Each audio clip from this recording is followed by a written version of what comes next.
मुरलीधर मोहोळ महापौर असताना बडेकर बिल्डरची कार वापरत असल्याचा धंगेकरांचा नवा बॉम्ब. पांढऱ्या रंगाच्या इनोव्हा क्रिस्टा गाडीचा नंबर देत खासगी कारवर सरकारी फलक लावल्याचाही आरोप.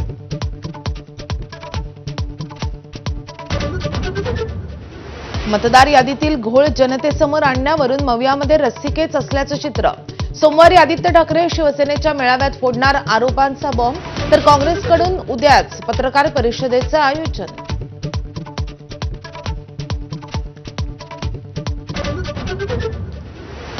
सर्वांचे मोबाईल आणि व्हॉट्सअप ग्रुप सर्व्हिलन्सवर टाकलेत. पक्षामध्ये बंडखोरी केल्यास पुढील 5 वर्ष नेत्यांची दारं बंद. महसूल मंत्री चंद्रशेखर बावनकुळेंचं खळबळजनक वक्तव्य.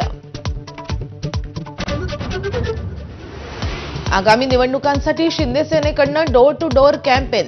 वॉर्डातील मतदार पक्षाकडे वळवण्याची जबाबदारी विभाग प्रमुख आणि शाखा प्रमुखांवर. लक्षवेध आणि आनंद दिघे कल्याणकारी योजनाही राबवणार.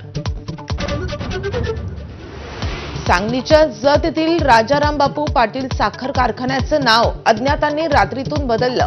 राजे विजयसिंह डफळेंच्या नावाचा फलक लावला. यंदा कारखान्याचा धुराडा पेटू देणार नाही, पडळकरांनी दिला होता इशारा. छत्रपती संभाजीनगरमध्ये परवानगी नसतानाही वंचित बहुजन आघाडी मोर्चा काढण्यावर ठाम.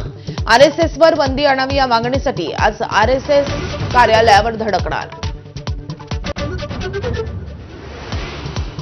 बिहारमधील निवडणुकांच्या प्रचाराला जोर. पंतप्रधान मोदी आज बिहारमध्ये प्रचाराचा श्रीगणेशा करणार, तर तेजस्वी यादव देखील बख्तियारपूरमध्ये सभेला संबोधित करणार. तेलंगणाच्या कर्नूलमध्ये अपघातानंतर खासगी बसला भीषण आग. 25 प्रवाशांचा होरपळून मृत्यू झाल्याची भीती. राष्ट्रपती मुर्मूंकडून दुःख व्यक्त.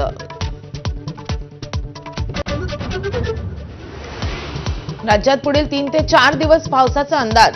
कोल्हापूर, सांगली, सातारा, पुणे, नाशिकमध्ये जोरदार पावसाची शक्यता. कोकण, मध्य महाराष्ट्र, मराठवाडा, विदर्भातही पाऊस अपेक्षित.